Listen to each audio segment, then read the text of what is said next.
Hey guys, tonight we're climbing up a very old, very crumbly ziggurat under a velvet black sky. The stars above us feel unusually sharp, like they're all holding their breath.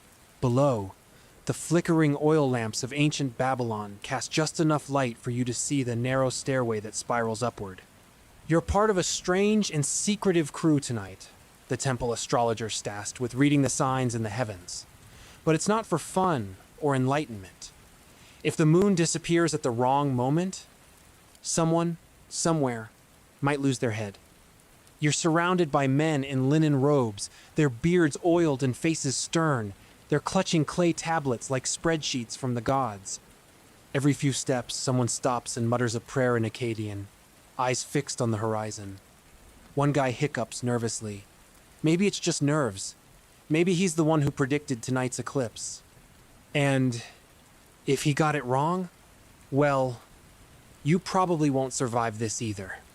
So, before you get comfortable, take a moment to like the video and subscribe, but only if you genuinely enjoy what I do here. And let me know in the comments where you're listening from and what time it is where you are. I always love seeing who's drifting off from the other side of the world.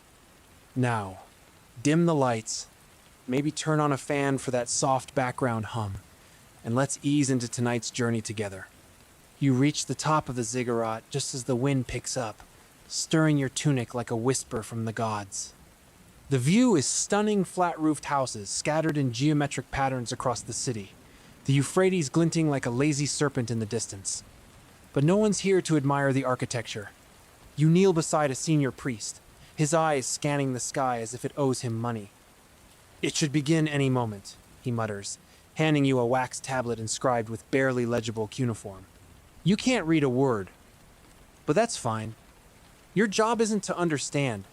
Your job is to witness. This isn't just stargazing.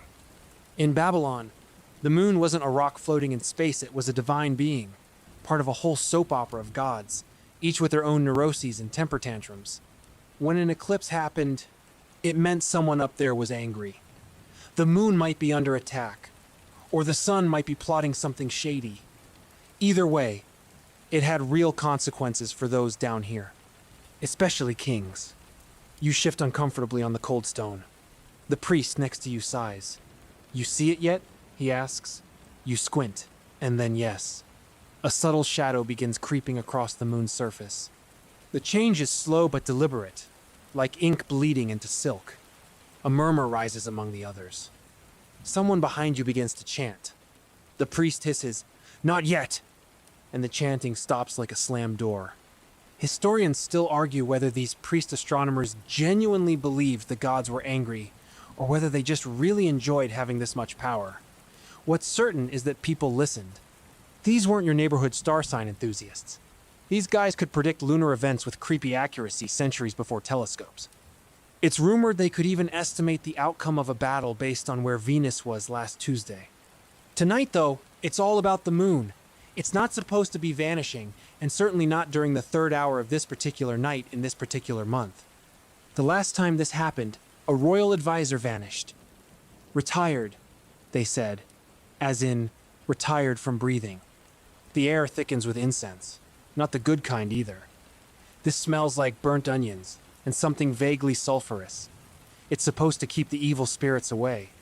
You try not to cough, which is difficult, since someone's now tossing spices directly into a small brazier like they're trying to season a sky stew.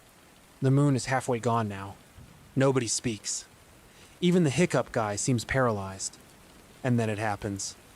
A senior astrologer raises his arm, points at the darkened moon, and intones a phrase you recognize.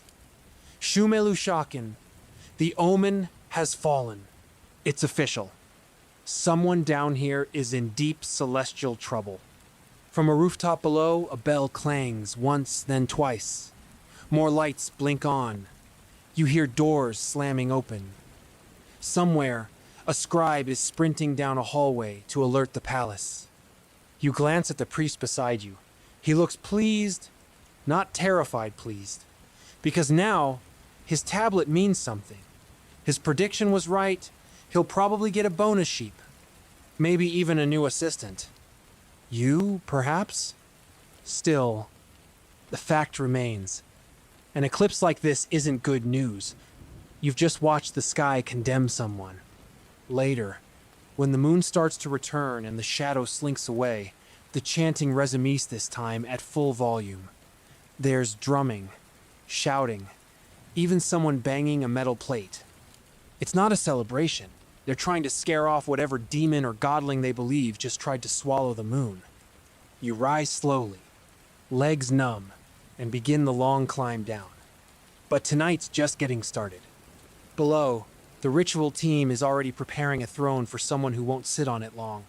Your legs ache from the ziggurat stairs, but you don't get a break. No one does.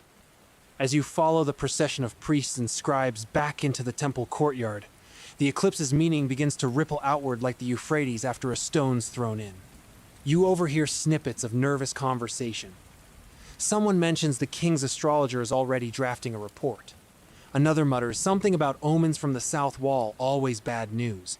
There's an unspoken urgency, like everyone's tiptoeing around the idea that the sky just declared open season on someone very powerful. Here's the uncomfortable truth. In Babylon, eclipses weren't just celestial events, they were personal attacks. You don't admire them, or make art about them, or write Instagram poetry. You brace yourself. Because someone, usually someone important's about to get accused of angering the gods. You pause to let a group of priests in blue sashes pass. Their arms are full of bundles, reeds, wax tablets, smoldering incense cones, prep work for what's next. You're not entirely sure where you're going until someone gestures for you to step into a long corridor lit with flickering oil lamps. The walls are painted with images of lions, stars, and winged beings holding something that looks suspiciously like pine cones. It smells like sweat and old scrolls. You duck into a side chamber, where a scribe is hunched over a low desk, furiously inscribing a clay tablet. The stylus taps like a frantic beetle. He barely glances up as you enter. Moon vanished third hour, omens from east and north align. Sacrifice protocol pending. He speaks as if he's just listing groceries. Pending? You ask. The scribe looks up. Depends who they decide is to blame. And that's the thing. Eclipses in Babylon weren't about weather or science or spectacle. They were about guilt. Or at least, finding a vessel for guilt. Because in the Babylonian cosmos, everything was connected. If the moon disappeared, it wasn't because of random orbital mechanics. No, it was a message. Someone down here messed up. And the gods don't send vague feedback? Now the trick is to figure out who the gods are mad at and, if possible, get that person out of the way before the divine wrath really ramps up. Historically, the most free targets were kings. You step into another room, this one more richly decorated, with cushions, polished tile, and a rather nervous-looking man sitting at a low table, sipping wine he probably doesn't even taste. He's not the king.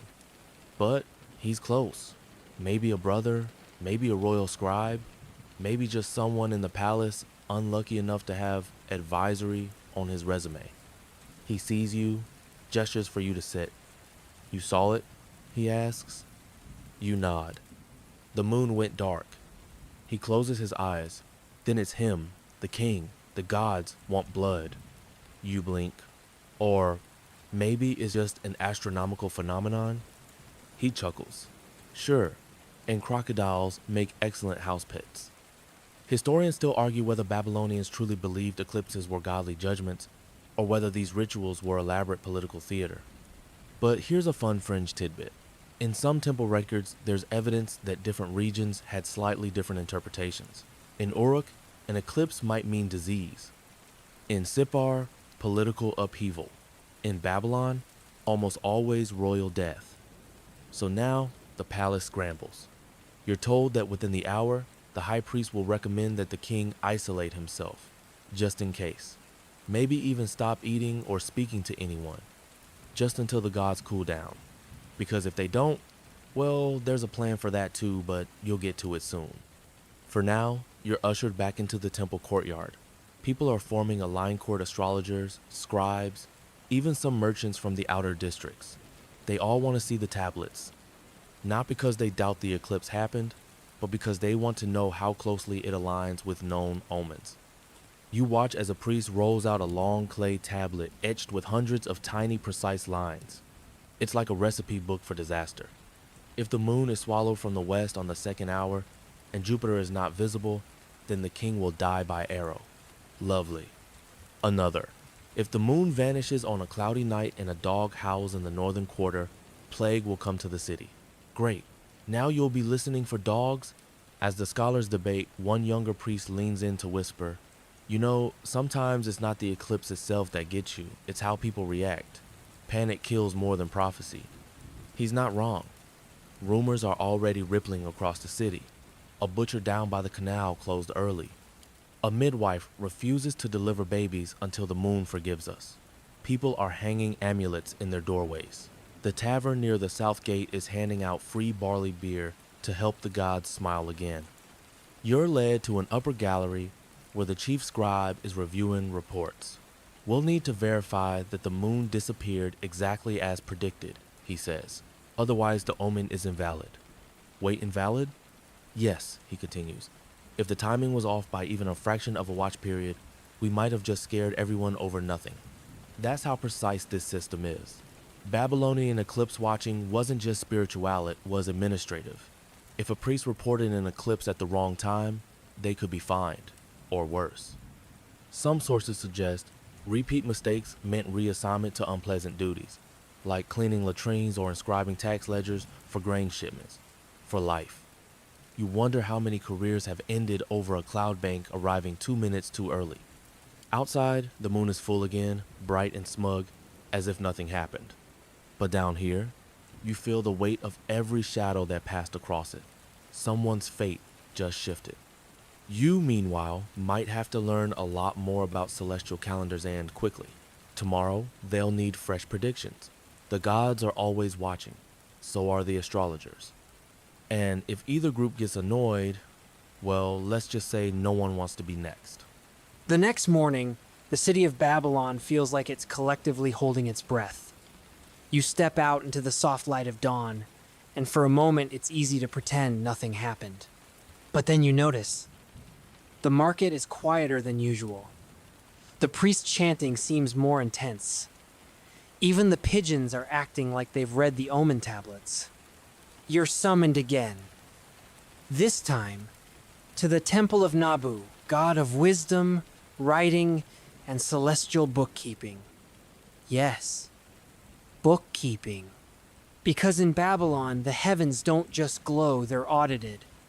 You trail behind a priest in a robe too long for his legs. He talks the whole way. "You know," he says, "last time this happened, we had to fake a king." "Fake a king?" you ask, sincerely hoping he's joking. "Oh yes," he replies, grinning as if recalling a fond prank. "Shadow kings. The real one hides, and we get someone to pretend to be him until the curse passes, then we thank the substitute for his service." You blink. "How do you thank him?" He gives a shrug. "Burial. Usually." You're not laughing, but he's not kidding. This was a real thing. In the event of a particularly bad omen, especially a lunar eclipse that seemed to target the king the Babylonians would perform a royal bait and switch.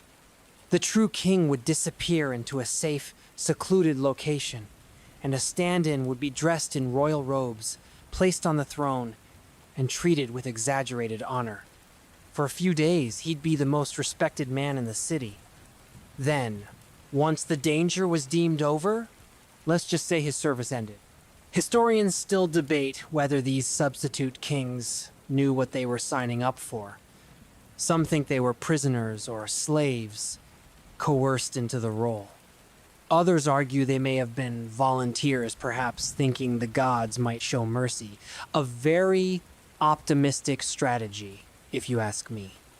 You arrive at the temple, stepping past a pair of towering stone bulls with human heads and curled beards. Inside, the high priest is already mid-chant. A group of scribes kneel before a polished obsidian slab, reflecting the early light. We must confirm alignment, one murmurs. The moon's vanishing must match the old predictions. They're consulting the Mull-Appin tablet star catalogs etched with astonishing detail centuries ago. These records list constellations, seasonal risings, planetary motion, even which months were bad for grain shipping. Babylonian scholars weren't playing around. They tracked lunar eclipses with a level of accuracy that modern astronomers still admire. You sit quietly as the lead scribe reviews an entry from a generation ago. If an eclipse occurs in month Abu, and Mars is in the lion, and the moon is swallowed tail first, then death will strike the royal family. They all nod, gravely. Someone coughs. You raise a finger. But didn't Mars not appear last night? A silence falls over the room. One older priest clears his throat. Yes, but it might have been there, just behind the clouds. Ah, yes. The Babylonian version of a weather excuse? Still, they'll record it both ways, seen and possibly seen. That way, they cover their bases. No one wants to anger a god because they forgot to list fog as a variable. The records are updated, slowly. Tablets are pressed with fresh cuneiform, then baked in a kiln for permanence. These aren't just notes. They're legal documents, prophecies, and cosmic receipts. You're shown to another chamber where a man in a richly dyed cloak sits, looking equal parts important and panicked. You recognize him from yesterday, the royal advisor who mentioned the king. He stands. They've chosen a substitute, he says, voice low. A farmer from outside Kish. Clean record. Quiet family. No known enemies. You stare. That's oddly specific. He nods. We keep a list. You don't want to ask what happens to the farmer, but you already know. The substitute king ritual is in motion. Later you watch as he's led through the palace gardens, now trimmed and perfumed for the ceremony. He's been washed, clothed in ceremonial robes, and instructed to smile. He waves awkwardly, uncertain whether to be honored or afraid. Crowds cheer. Offerings are made. A royal feast is prepared just for show, of course. No one eats. Too risky. You notice the real king hasn't been seen all day. This is the Babylonian solution to divine wrath. Give the gods what they want, but with a legal loophole. It's like offering a piñata in place of a prisoner. You said king, not which king. Historians still argue whether the gods were believed to fall for this ruse. Did the Babylonians think they could actually trick divine beings? Or was the ritual more about satisfying human anxiety? A cosmic placebo? Fringe theories abound. Some suggest the substitute might have been drugged to keep him compliant. Others think he may have been told he'd survive, then quietly vanished. There are even records that one lucky stand-in escaped the axe and was allowed to retire in luxury, though. That story ends suspiciously when he was never seen again. You return to the temple courtyard just as dusk begins to fall. The farmer, now king, is being led into the inner sanctum. He looks confused, but strangely calm, like a man trying to make peace with very odd circumstances. A priest hands you a tablet. It's a log of the eclipse. Timing, color, direction of shadow, animal noises observed, and several lines on public emotional reaction. That last part includes the phrase, 3 children cried without reason. You raise an eyebrow. The priest shrugs. The gods speak through children sometimes. Of course they do. You sigh, rub your eyes, and lean against a warm stone pillar. Babylon never stops watching the sky, and when it does, it panics. Gloriously, theatrically, and with full bureaucratic flair. Tomorrow, someone will burn incense and declare the gods appeased. The substitute king will be escorted to his next appointment. The real king will return from his luxurious prayer retreat. The stars will realign. The scribes will record it all. And the moon will continue its silent path, utterly unbothered by any of this. The moon has resumed its usual duties, floating in the night like a smug overseer, and Babylon begins to exhale. Sort of. Because if there's one thing you've learned during your increasingly strange stay in the city, it's that Babylon never truly relaxes when it comes to the heavens. You're back at the ziggurat, those stacked, massive platforms that serve as both temples and stellar observation decks. From up here, everything looks smaller, quieter. You can hear the hiss of river reeds in the distance, the occasional bleat of a goat down below, and the unmistakable slap of sandals on baked mud. Your guide tonight is a priest astronomer-priests. They wear both hats, though neither actually has a hat. He's older, with a beard so long it could double as a wind instrument. He's carrying a clay tablet like it's a newborn lamb. Tonight, he says, we observe the moon's recovery. You blink. Recovery from what? He gives you a look. From being eaten, obviously. Oh, right. The whole sky giant munching the moon thing. You're still adjusting to the idea that lunar eclipses weren't just celestial phenomena, they were personal dramas between gods, spirits, and occasionally very unlucky humans. As he sets up a primitive sighting tool, a kind of wooden crossframe used to align stars, you spot others doing the same on distant rooftops. It's like an ancient version of synchronized stargazing. The Babylonian night shift is in full swing. Here's the thing. While many ancient cultures observed the heavens, Babylon made it a bureaucracy. Every eclipse had to be logged in obsessive detail. Was the moon eaten from the top? From the left? Did it turn red, gray, or shadow of smoke colored? Was the wind blowing from the east or west? Did a rooster crow at an odd hour? Did your cousin's goat start acting weird? And if so, was that because of the eclipse, or because your cousin is just bad with goats? Historians still argue how much of this was purely superstition and how much was practical pattern tracking. But one thing is clear.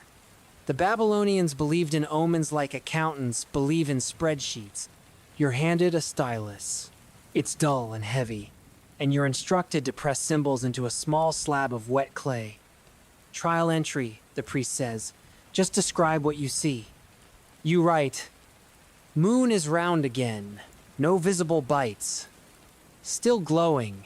Smells normal. The priest doesn't laugh.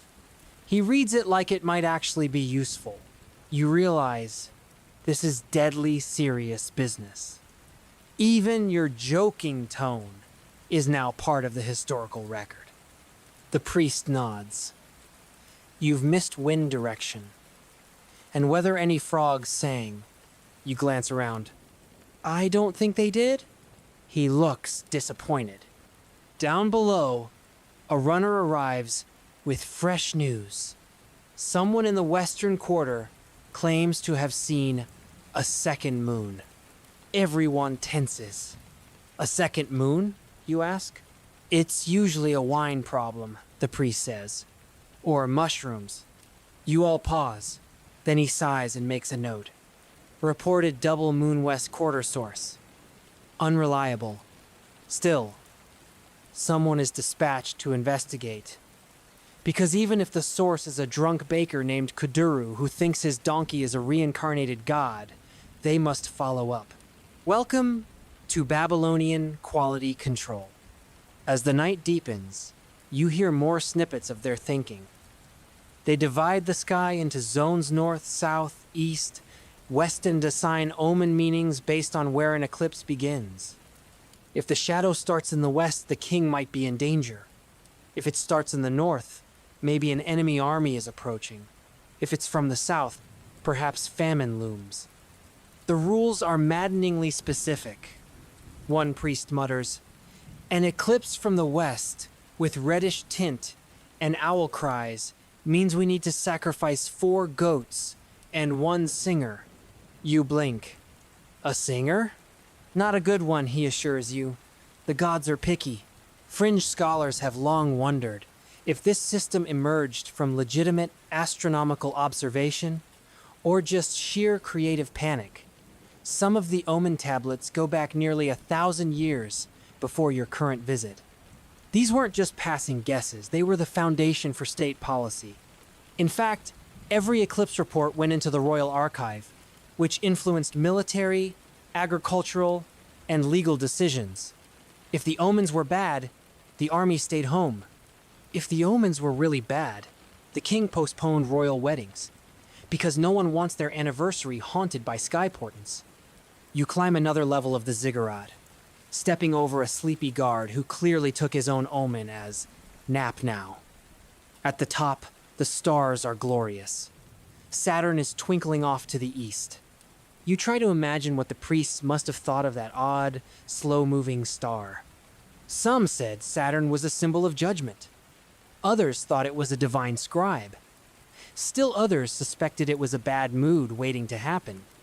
The Babylonians didn't have telescopes, but they had categories dozens of them for planets, comets, and anything that moved differently than it should. The priest next to you murmurs, "Moon recovered. Rituals complete. We'll need to update the prediction logs." You ask about those logs show they could possibly predict the next eclipse. He explains, slowly, that over generations, the priests had learned about eclipse cycles. They'd noticed the pattern.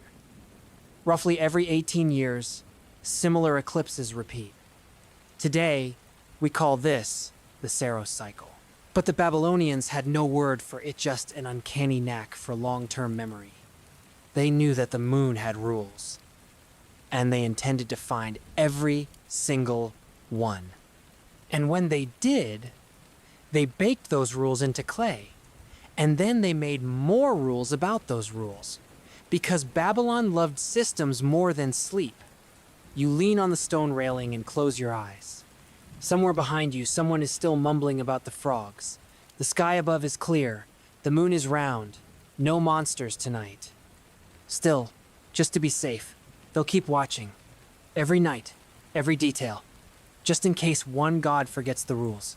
Morning creeps in slowly, a warm amber smudge along the horizon. You're still on the ziggurat, curled up beside a stack of discarded clay tablets, like they're a pile of ancient bedtime pillows. The night has been long, filled with omens, shadows, and the sound of someone arguing about whether a bird's flight pattern qualifies as chaotic. You stretch. Your back cracks like an old roof tile. Down below, Babylon is waking up. Vendors start boiling chickpeas. Someone's yelling about a stolen sandal. But up here, the priesthood remains focused on what didn't happen. No royal deaths, no surprise invasions, no sudden famine. In Babylon, a boring night sky is cause for celebration. You follow your bearded guide down the steps of the ziggurat, past sleepy guards and grumbling scribes. He's heading to the temple archives, the clay brain of the city where all celestial observations are stored. You try not to trip over a goat that somehow made its way up to the second level. The goat looks wise, suspiciously so. The archive room smells like baked earth and lamp oil. Inside are rows upon rows of clay tablets, each one etched with cryptic signs, dates, eclipse shapes, wind notes, goat moods. The Babylonian language curls and twists like it's trying to form constellations of its own. Your guide hands you a stylus. "We've logged the moon's behavior. Now we record the consequences." You blink. "There were no consequences." He nods. "Exactly. That must be documented." You realize this entire civilization is built on one glorious paradox. They track what doesn't happen with more passion than most people apply to major life events. They are the historians of absence, the librarians of meh. You get to work on a practice tablet. No war broke out, no goats exploded, king still alive, crops not on fire. The priest peers over your shoulder, frowns slightly, and adds, "Include wind direction. Always with the wind." This is where things get bureaucratically fascinating. The Babylonian system for post-eclipse reporting was more than just astronomy, it was ritualized paperwork. After every lunar or solar event, a council reviewed what happened next. Did a noble fall ill? Was there a flood? Did the baker's bread fail to rise? If anything went wrong in the next few days, the eclipse was blamed. If nothing went wrong, the eclipse was still blamed, but in a more passive-aggressive tone. Historians still argue whether these post-event logs were taken seriously by political leaders or just used to appease the gods and the general anxiety of the population. But judging by the sheer number of tabletsum containing entire weeks of nothing happened, it's clear they found value in even the emptiest omens. And here's a particularly odd practice. If an eclipse predicted doom and nothing happened, Babylonian priests sometimes appointed a substitute king. Yes, a fake monarch. You hear about this from a younger scribe, who whispers it like gossip. If the omens warned that the king would die, a temporary king was chosen often a prisoner, a gardener, or some poor unsuspecting guy who looked vaguely regal when squinting. He'd be pampered for a few days, made to dress in royal garb, and then, well, gently removed from power, often permanently. The real king, meanwhile, would wait out the curse in hiding. It's like astrological human buffering. The fringe theory is that some of these substitute kings got a little too comfortable. One even tried to issue a decree banning fish from royal feasts. The real king returned and promptly redecreed the fish. You're led to a special part of the archives now, the Shuma Alu, or Ifa City, tablets. These are some of the most elaborate and oddly specific omen records you've ever seen. They contain lines like, "If the moon is eclipsed and the frogs fall silent, and a black dog walks westward, the barley will suffer blight." Or, "If during a lunar eclipse, a cow gives birth to twin calves with a single horn, the river will turn against the city." You raise an eyebrow at that last one. That actually happened? The scribe shrugs. Possibly. Or someone really hated cows. These predictions were often layered. One omen might mean disaster unless a certain ritual was performed, like pouring beer into a bronze bowl and letting it reflect the moonlight, or having a priest wear only wool for 3 days. The Babylonian response to cosmic fear was, essentially, performative theater, and everyone was an actor. You can't help but chuckle at how modern some of it feels. The frantic note-taking, the obsessive overinterpretation of minor events, the groupthink. Babylon was basically a spiritual startup with excellent project management and absolutely no chill. The priests even held eclipse debriefs, formal gatherings, to review what had been seen, what had occurred afterward, and whether the gods were still glaring at everyone. You imagine one of these meetings in full swing. "High Priest Enlil, Marduk, did you note any ghost dreams following the eclipse?" Only one, involving a fish that spoke Chaldean. Was the fish angry? More passive, aggressive. Mark it down. You walk back outside, squinting in the full light of the sun. Your guide seems relieved. "We've survived another one," he says. "The moon forgave us." Or maybe, you think, it just ran out of things to say. The temples begin to hum again with daily rituals. Merchants return to their stalls. Children play games involving clay discs and extremely patient goats. But behind it all is this silent machinery of cosmic anxiety, the relentless charting of shadows, the fear that the sky might one day crack open and swallow the world whole. You pass by a new group of trainees being lectured on the importance of symmetrical bird tracks. One girl raises her hand and asks what happens if the bird hops. The elder priest sighs deeply. That's when the real trouble begins. You decide not to ask. Instead, you find a quiet corner by the Euphrates. Dip your feet into the cool water and watch as the wind shifts the reeds. A dragonfly lands on your toe. You wonder whether that's an omen too. Probably. In Babylon, everything is. Still, no frogs are screaming. The moon is back where it belongs. The king, as far as you know, is still alive. For now, that's enough. You wake to the scent of hot dates and burned incense, your tunic clinging to you like it's made of regret. The Euphrates sparkles in the morning sun, lazy and golden, but there's little time to bask. Your bearded guide is already herding you toward another temple. This one's smaller, quieter, more ceremonial. Apparently it's ritual time. Because, as it turns out, Babylon doesn't stop at observing eclipses. No. The priests must also soothe the cosmos afterward just in case the moon is still feeling offended. That's where the post-eclipse rituals come in. A deeply soothing blend of incense smoke, chanted apologies, symbolic meal prep, and precisely timed silence. Like celestial couples therapy, but with fewer feelings and more goat entrails. Today's ceremony is for Eclipse at Midheaven with No Thunder, which sounds like a jazz album, but is actually a medium-grade cosmic insult. The temple is filled with murmurs, bowls of barley, and a cat who may or may not be an official participant. You're not sure. No one stops the cat. The lead priest begins the chants. You're seated cross-legged on a woven mat made from date palm fibers, trying not to sneeze at the smoke that curls like ghost fingers. The chant is low and rhythmically hypnotic, listing a dozen names of the moon god Sinik, one more elaborate than the last. Lord of Silence, Keeper of the Hidden Light, Bather in Shadow Milk. You make a mental note. Never name your child Bather in Shadow Milk. The ritual continues with an offering of food. The priest places boiled locusts and flatbread on a clay tray, turns to the east, and waves a small copper mirror toward the sun, not to reflect the light, but to symbolically return the gaze. Here's the fringe bit. There's an old Babylonian belief that the eclipse isn't just the moon hiding, but watching us, like a divine audit. A few clay texts even suggest that eclipses were tests from the gods to see if humans remembered to behave. So this ritual, like so many in Babylon, is both a reset button and a cosmic performance review. Historians still argue whether these rituals were mostly symbolic gestures to reassure the people, or if the priests genuinely believed they could influence the outcomes of natural events through these acts. Either way, the spectacle is strangely comforting, like watching someone aggressively apologize to a houseplant. You notice every gesture is timed. The incense must burn down to the third ring. The chants are spaced so precisely they might as well be written in sheet music.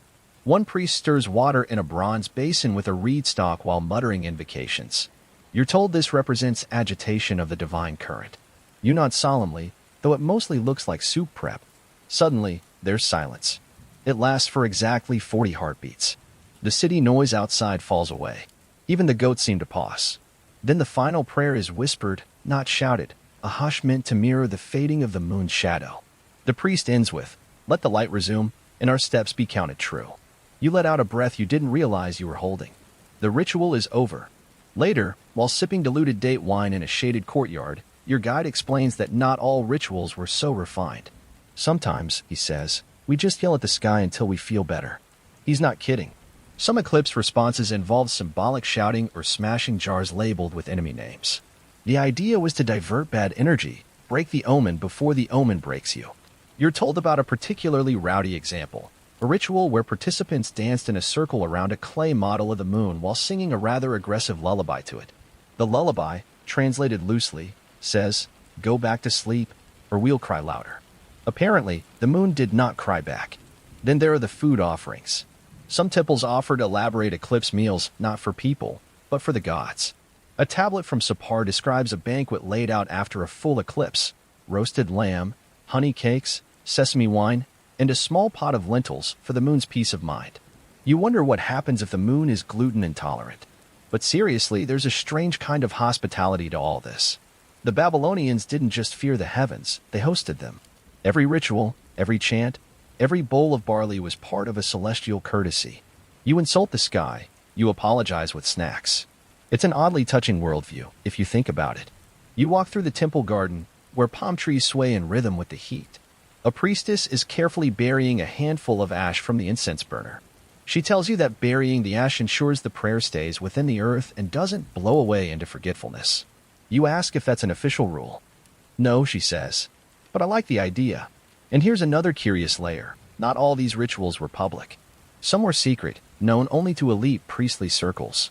These sealed rites were performed in silence or conducted at night, sometimes inside underground chambers lit by glowing oils. One particularly mysterious ritual involved drawing moon symbols on a sheep's belly, then releasing it into the wild to carry the worry away. You ask if that worked. The priestess shrugs. It's hard to measure how much worry a sheep can carry. You leave the temple grounds feeling oddly serene. Maybe it's the incense. Maybe it's the fact that this whole culture took something terrifying, an eclipse, and answered it with choreography, feasts, and polite ritual whispering. You pass a group of children playing with chalk-like dust, tracing moon shapes on the stone pavement. One draws an eclipse and declares, "This one means the fish will be very confused." His friend nods wisely and draws a crab in response. You smile. Even here, the next generation is keeping up the ancient tradition.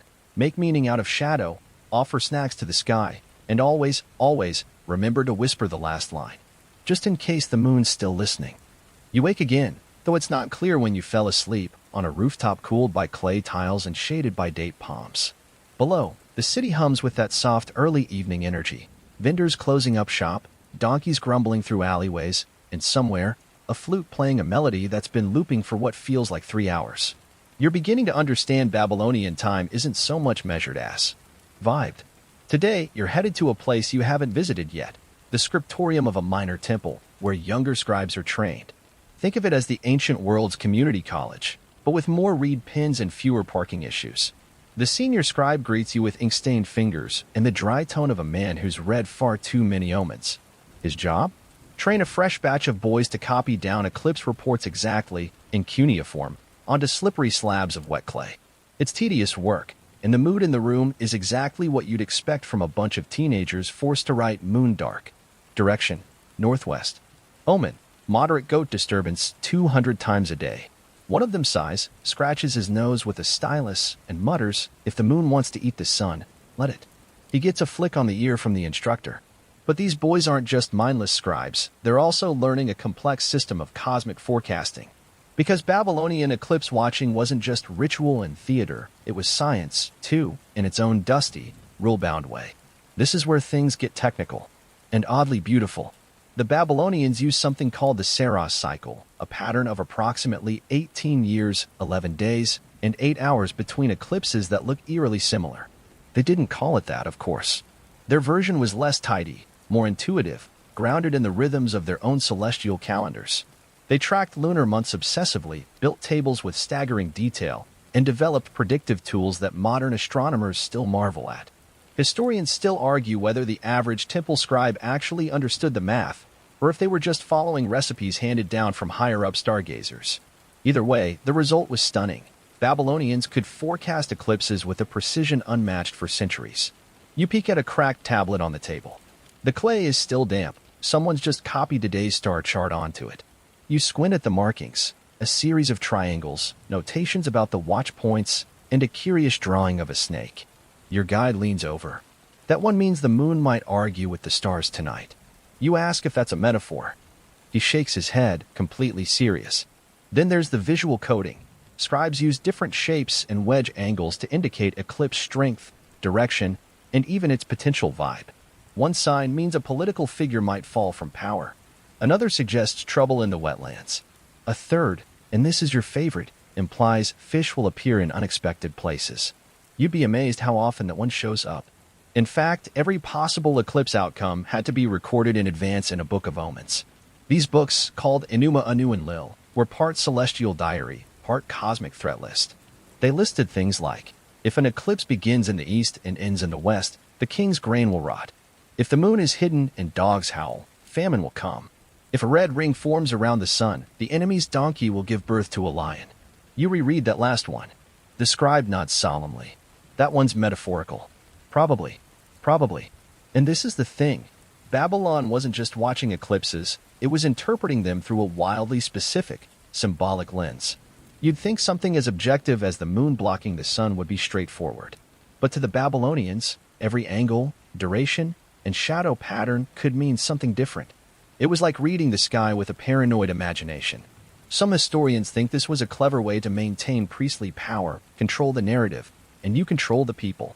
But others argue it was genuinely spiritual, that these people truly believed the universe was whispering to them in cycles and shadows, and they simply needed to write it all down. One tablet you glance at has an especially odd notation. If eclipse coincides with owl flight, the king must eat alone. You ask your guide, is that punishment Or protection? He shrugs. Depends on the king. You watch one of the younger scribes struggle to line up his wedges correctly. The instructor sighs and takes over, fixing the mistake with the weary grace of someone who's done this 1,000 times. The clay is re-rolled, recarved, realigned. The tablet is placed beside others to dry, and you begin to realize something. This whole process, watching, recording, interpreting, isn't just about fear or control. It's about pattern. The Babylonians lived in a world of chaos, floods, invasions, famines, celestial tantrums. And these eclipse records were an attempt to pull order out of that, to find rhythm in the chaos, to reassure themselves, perhaps, that if you track the shadow long enough, you'll start to understand where the light will go. You sit quietly with that thought. The air is still warm, but the breeze is rising. Across the rooftop, someone starts lighting the evening fires. You smell sweet oil and bitter resin. The shadows on the wall deepen, and a pale, perfect moon appears above the temple towers, full, silent, knowing. You watch it, and you wonder, how many thousands of years have humans stared up at that same moon, wondering if it's angry, or bored, or trying to tell us something? And how many scribes, like these ones here, have spent lifetimes just trying to write it all down, wedge by careful wedge? The answer, probably, more than you could ever count.